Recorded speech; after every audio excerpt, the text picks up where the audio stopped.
রোহিঙ্গা প্রত্যাবাসনের বিষয়টি তো আমাদের এক নম্বর এজেন্ডা। যেকোনো শরণার্থী সমস্যার ৩ টি বিধিবদ্ধ সমাধান রয়েছে। একটি হচ্ছে প্রত্যাবাসন অর্থাৎ repatriate the people back their home. Another one is the resettlement in the third country.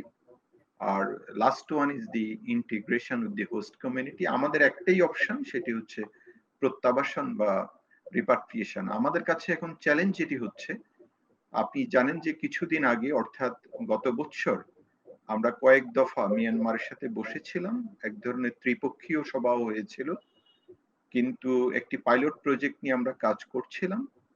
কিন্তু গত নভেম্বর থেকে রাখাইন স্টেটে যে আর্ম কনফ্লিক্ট শুরু হয়েছে, যেটি এসকেলেটেড পর্যায়ে এসে আজকে অনেক মানুষ নিহত হচ্ছে, প্রতিদিন যুদ্ধ হচ্ছে।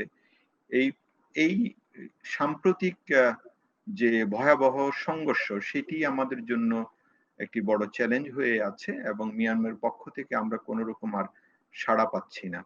এটি একটি বড় চ্যালেঞ্জ এই মুহূর্তে আমাদের কাছে রয়েছে।